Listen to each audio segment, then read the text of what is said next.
Добар ден, драги ученици! Добро дојдовте во Е-училница, предметот музичка култура од средно-стручно образование за прва година. Јас сум Стојанче Иванов, вработен сум во средното стручно општинско училиште Кона Неделковски во Велес.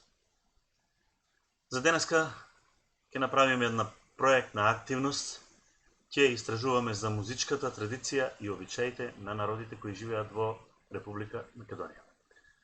Република Македонија е мултинационална држава во која со векови се испреплетувале културата, фолклорот, обичаите и начинот на живење на македонците, албанците, турците, србите, бошњаците, ромите, власите и останатите етнички заедници кои живеат на ова парче земја. Сето ова има големо влијание врз фолклорот. Сите овие народи си имаат своји обичаи и тоа е заедно се испреплетено. И сега ќе продолжиме да зборуваме за обичаите. Македонските обичаи во минатото имале одредено значење во животот и во работата на македонското население. Тие се изведувале и се одржале се до крајот на турското владење во Македонија.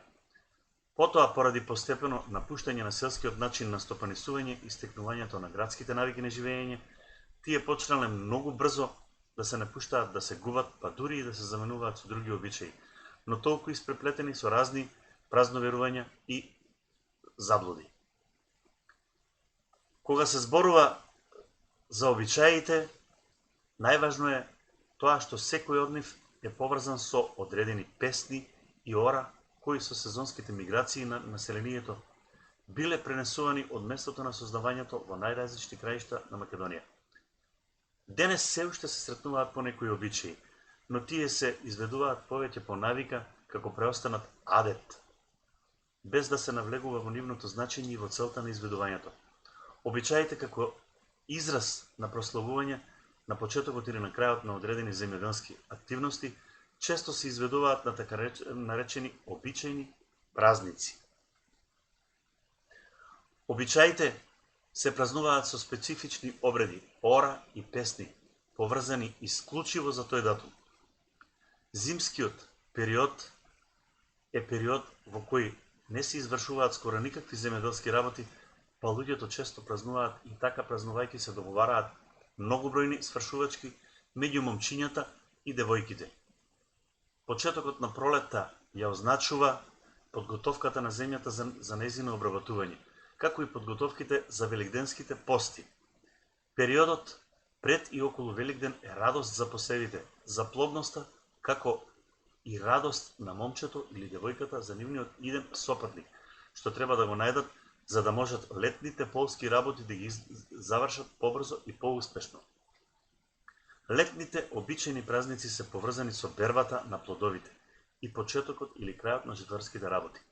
Есента е време кога се собираат последните плодови и се подготвуваат огништата за долгата зима.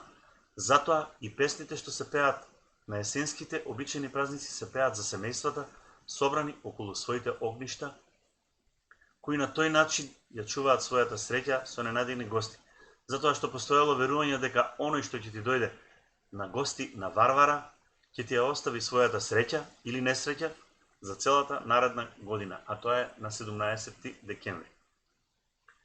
Исто така во обичаите и во фолклорот во Македонија нераскинлив дел е народната носија.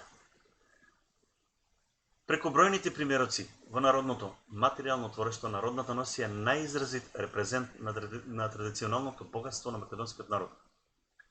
Создавана низ децении и векови, како одраз на етнокултурната историја, народната носија пред се е продукт на домашното огниште. Се карактеризира со огромно богатство на бои, разновидни детали и други орнаменти, под влијание на општествено-социјалните околности и на културните врски со соседните народи и култури.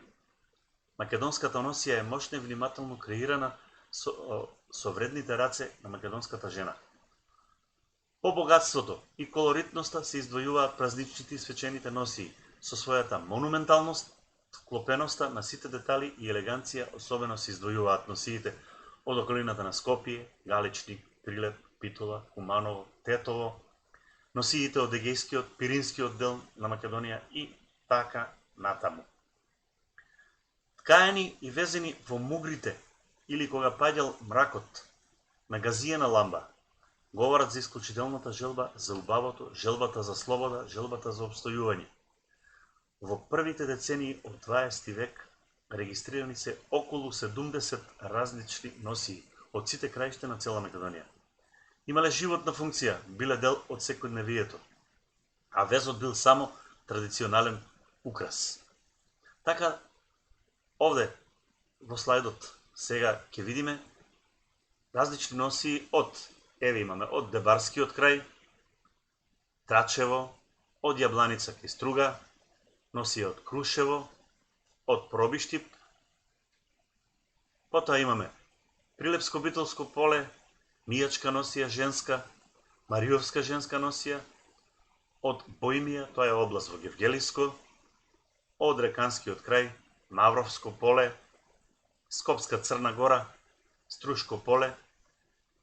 Еве имаме примери на носии од народите што живеат во Република Македонија. Еве овде имаме примери од српска носија, албанска носија, влашка, ромска и турска. Секако неизоставен дел од фолклорот и од обичаите е народниот вес.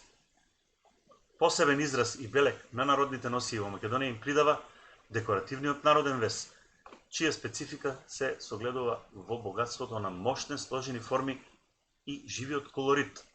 Овој народен вес, изработен главно од волна и свила, импресионира со својата детална орнаментика, во која доминира црвената боја. Освен како декоративен елемент во народните носии, македонскиот народен вес се употребува за изработка на разни ткаенини во домаќинството, во вид на килими и разни други покривки во натрешноста на македонската куќа. Така до овој час ќе го завршиме со овој народен вес и за домашна задача ќе ви зададам направете истражување за фолклорот од вашиот крај. Истражување за фолклорот и за обичаите од вашиот крај. Тоа беше се од мене за денеска. Се гледаме на некој нареден час во Еучилница. До гледање.